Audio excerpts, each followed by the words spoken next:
Good afternoon, morning, evening, wherever you are. I'm Allie from Heart and Soul Connected. And today I want to talk to you about the topic of feeling and being misunderstood. I think there's a lot of us that have that proclivity to be misunderstood or to be con- have people be confused perhaps by some of our things that happen within our lives. And so I'm just going to tackle this today. I'm going to say that I'm going to take a challenge to myself, and you're welcome to come along with me, to express your true self for the entire week and see if you can break through the barriers of misunderstanding. There have been situations in my life where everything was very good, and that the next moment, not good at all. And the problem with it is, I'm not a confrontational person. And I think I must bring non-confrontational people to me, and or people who evade how they really feel about things. And it's much easier for me to understand what it is that I have done that may have created that misunderstanding. But I won't know that unless somebody else lets me know that. So I'm inviting that kind of inquiry. Feeling misunderstood is something that we've all experienced at some point in our lives, particularly now, given the political climate. And it can be frustrating and emotionally draining. It's like you're trying to convey your thoughts and feelings, or you convey your apology, and they do not either get it, want it, or need it.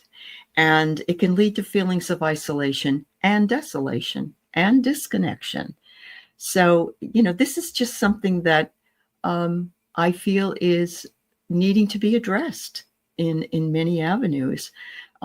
Because if we don't know what it is that we've done wrong, then we can't change the behavior. Very important. It can be really hard for us, especially in relationships. And of course, we have all kinds of relationships. This one here I'm focusing more on is the spiritual misunderstanding, or the misunderstanding with people who may not understand the reasons for certain things, and or why the action is not being expressed. Let's put it that way.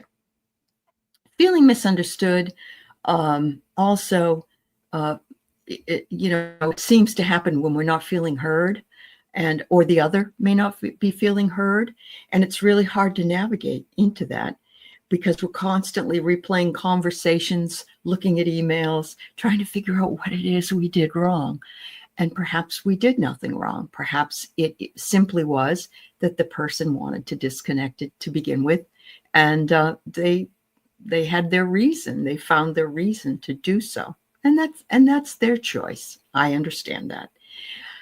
Those of us with sensitive, empathic proclivities have a harder time with that. And while it's very difficult to hear people speak to you about some of the things that you may do that would upset others, it's so important. It's vital. And of course, when you're connecting through an email, you also have to realize that you can't see the person's face. You can't tell how they feel about something because words can be misinterpreted as well. Communication is the key in every relationship, but it's not easy. We all have different communication styles, and what works for one might not work for another. This can lead to conflict and can be really tough to resolve when you're going through these types of things and not on the same page. And or you hide yourself away and don't allow somebody to explain what is going on. We've all said something and the other person has completely misinterpreted it. It's like we're speaking the same language, but somehow our words are getting lost in translation. This can be really frustrating, especially if we're trying to convey something important or emotional, or if we're trying to discern the application of something that was discussed. Differing perspectives and experiences can also lead to many understandings. And our emotional barriers can also play a big role. We're not when we're not in a good place emotionally, it can be hard to communicate effectively. And this can always lead to misunderstandings and conflicts. We may even lash out at someone or say something that we don't mean. And this damages things. This can damage everything. I mean, it really can. Or we sequester and we ignore. That can happen as well.